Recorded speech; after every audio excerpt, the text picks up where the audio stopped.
All right. Hello, everyone.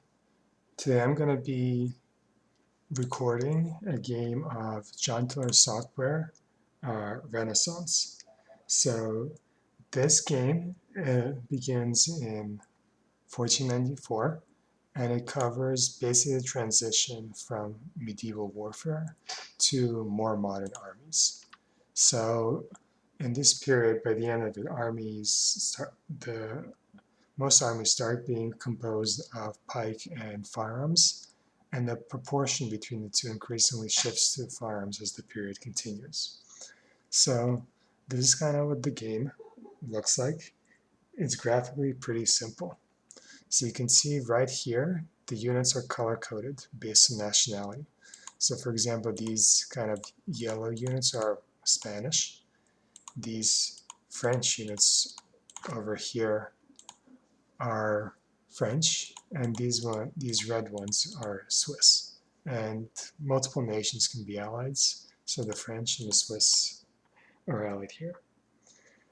And for each unit, you kind of have more information on them here, but they're represented by counters. And each counter has, again, information on them. So this little square over here, it tells you the unit type. So if there is a square with a line through it, these are cavalry units. If there's a square with a cross, these are infantry units. And they're pretty much, there's a lot of types of different infantry units, but usually there's range ones. So for example, these are arquebusiers. And then there is ones that are more melee, so pike, and these are, I believe, halberd. And then right over here where the square is red is an artillery unit. The counter also tells you the formation that a unit can take. So there's a few, but the important ones are this little triangle over here means that the unit is in column. And column formation is basically good for moving, but bad for fighting. Another formation you can take is these four little squares, and that's line. And that's pretty much good for shooting. A third one that's important one is represented by these kind of brackets over here, and that's a block. This is something that melee units take for fighting. Right.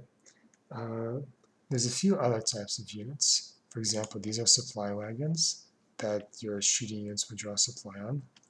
There's also these camp followers that you can see quality F, that's bad. There's also like leaders represented by these little flags here that increase the morale of your units and help organize them. Right. And again, there's a ton of unit types, but these are the basic ones. Let me see now. The other thing there's a stacking limit to how many units can be in a hex. Importantly, if there's multiple, say, range units in a hex, only one of them will be able to shoot. And that's kind of unfortunately something to remember. The way the map, again, is pretty simple, but there's several different features that I want to bring attention to. This over here is a stream between these hexes, and a stream provides a defensive bonus, or I believe so, but also if a unit crosses the stream, it becomes disrupted. So it becomes kind of disorganized, and it needs a few turns to reorganize, and it's kind of in a vulnerable state. So it's hard to move across the stream. There's also like roads here that increase your movement allowance if you're in calm. And then there's paths, which do the same thing, but at a lower rate.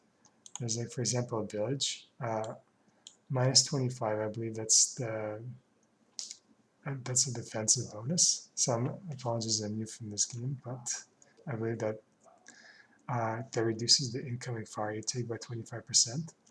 And you can see over here we're on top of a hill, and there's elevation changes. So between these two hexes, the elevation changes. So here it's 250, here's 275. And then again, between these two kind of hexes, the elevation changes from 275 to 300. Right? And that's kind of the very quick summary. For this game is. And I apologize for being ordered, but the game's also played turn-based. So first I move, and then my opponent moves. Right? And in the next video, I'm going to see my opponent's moves, who's going to be playing Spanish, while I'm going to be taking more the French side in the scenario. Right? Thank you for listening.